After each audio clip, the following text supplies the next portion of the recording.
E aí, meus amores, como estão? Espero que estejam todos bem. Hoje nós vamos para nossa aula que eu sei que vocês amam, é aquela aula que vocês adoram, que é a aula de arte. Isso mesmo. Antes da gente fazer a memória da nossa aula e estudar o assunto de hoje, nós vamos trabalhar uma coisa muito bacana, que é a nossa expressão corporal, tá bom?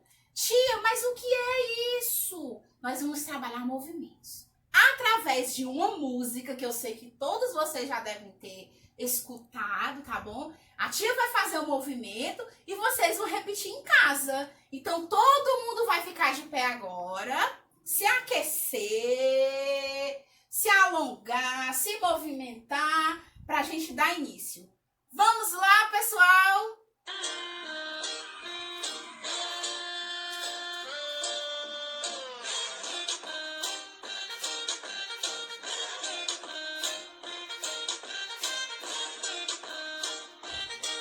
Mais uma vez.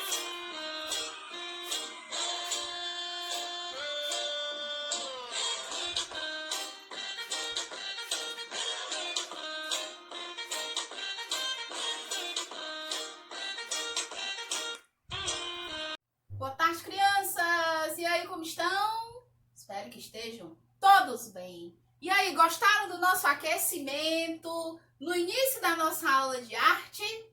Ótimo! A gente tá precisando mesmo, né? Se mexer um pouquinho. Quando a mamãe chegar do trabalho, chama a mamãe para dançar um pouquinho com vocês essa musiquinha, tá? Ela trabalha a expressão corporal, movimentos. Você pode estar criando os seus movimentos em casa, tá bom? Então, antes da gente ir para a nossa aula de hoje, vamos fazer a memória da nossa aula passada. Quem lembra, pessoal, o que nós falamos na aula passada de arte? Que assunto a gente estudou?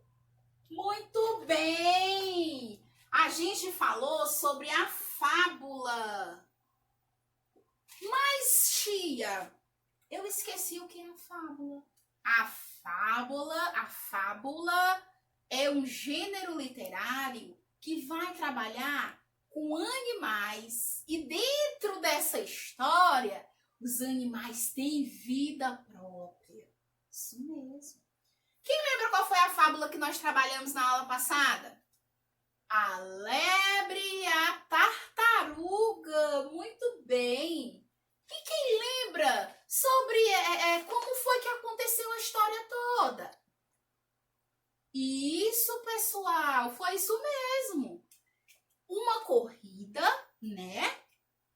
Onde os dois participantes eram uma lebre e uma tartaruga. A lebre sempre se achava muito esperta e quis subestimar a tartaruga, achando que dormindo no meio da competição, ela iria ganhar, independente da tartaruga chegar primeiro ou não, porque ela se considerava muito veloz. Só que aí ela dormiu, achando que iria ganhar da mesma forma. E a tartaruga foi lá, com toda a sua calma, toda a sua paciência, e venceu a disputa. E a lebre ficou, ó, né? Hashtag chateada. Isso mesmo. Então, o que a gente aprende com a fábula, pessoal? Toda fábula, ela vai ter uma lição de moral lá no final. E eu espero que vocês tenham gostado da fábula que a gente contou lá na aula passada de arte. Muito bem. Para casa, nós trabalhamos a ilustração dessa fábula, né? Da lebre e da tartaruga. E aí, vocês fizeram a ilustração em casa lá da página 26? Muito bem, isso mesmo. E o que a gente aprende com isso, pessoal? O esforço triunfa dos dons naturais quando estes são mal usados. Se você confia em você, eu posso, eu consigo, você vai conseguir, tá? Muito bem. Então, vamos para a nossa aula de hoje. Hoje a gente vai falar sobre composição com lápis de cor aquarelável. Vale, tia, eu não sei nem o que é isso. Lápis de cor aquarelável? Sim. Isso existe? É óbvio que existe. O lápis de cor aquarelável aquarelável é aquele, pessoal, que tem a minazinha, né, a pontinha mais grossa e mais macia. É o diferencial do lápis comum que nós utilizamos no nosso dia a dia. Isso mesmo. Tia, mas acontece que em casa eu não tenho lápis aquarelável. Não tem problema, a gente vai trabalhar com o material que nós temos lá no nosso estojo. Isso mesmo. Então, lá na página 27, que é o que nós vamos trabalhar, o que a gente vai fazer? Olha só, vamos primeiro ouvir aqui um pouquinho. O lápis de cor aquarelável possui uma mina mais grossa e macia que é solúvel em água.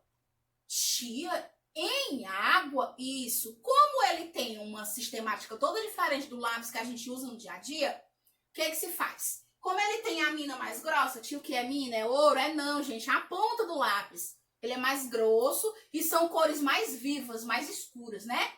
Então, a pessoa que está utilizando o lápis aquarelável, ela pintou lá um determinado desenho.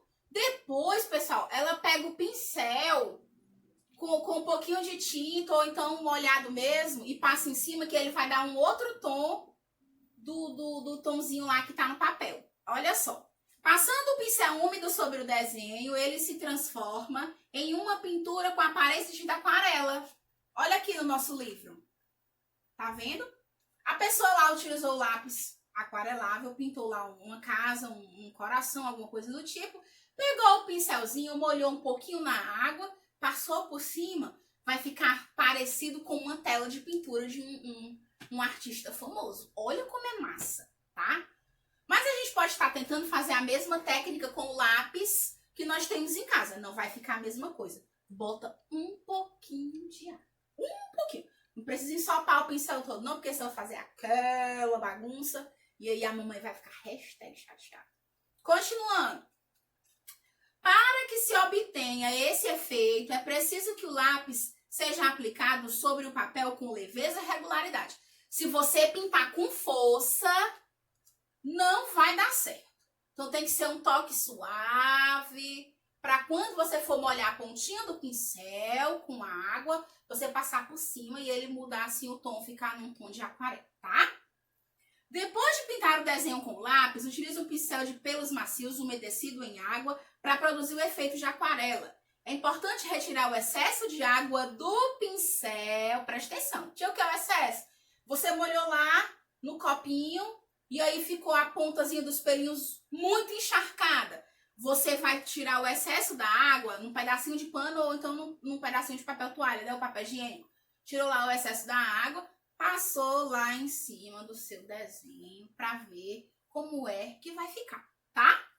Dê preferência aos pincéis redondos, número 8 ou 10, e lembre-se de lavá-los a cada troca de cor, para que elas não se misturem na pintura e acabe fazendo assim uma misturada que aí chega ao ponto de não entender. Então, como é que vocês vão trabalhar isso? Lá na página 27 do livro de arte, o que é que nós vamos fazer? Você vai criar um desenho. Depois que você tira que desenho qualquer um, contanto que não seja um desenho pequeno, tá? Porque os meus alunos do terceiro ano têm uma maniazinha de querer me enrolar. Vai criar um desenho, pode ser mais ou menos na metade da página, tá? Ou pode ser a página toda. Aí você vai pegar os seus lápis de cor e vai começar a colorir normal, sem botar força, tá bom? Pinta com calma, com suavidade. Depois que você terminar, você vai pegar o pincel, vai molhar, botar água num copinho, vai molhar o pincel lá. Tirou o excesso, né? Enxugou um pouquinho. E tenta passar em cima de onde você pintou. Primeiro você vai procurar todos os desenhos que você pintou com a mesma cor. Vamos imaginar que eu pintei 3 desenhos, 3 itens do meu desenho, da minha figura, de amarelo, tá? Aí eu pego aqui o pincel, molhou na água, tirou o excesso. E aí passou em cima do desenhozinho pintado de amarelo. E aí você vai ver se o negócio realmente funciona. Tá bom, galerinha? Beijos, até a próxima.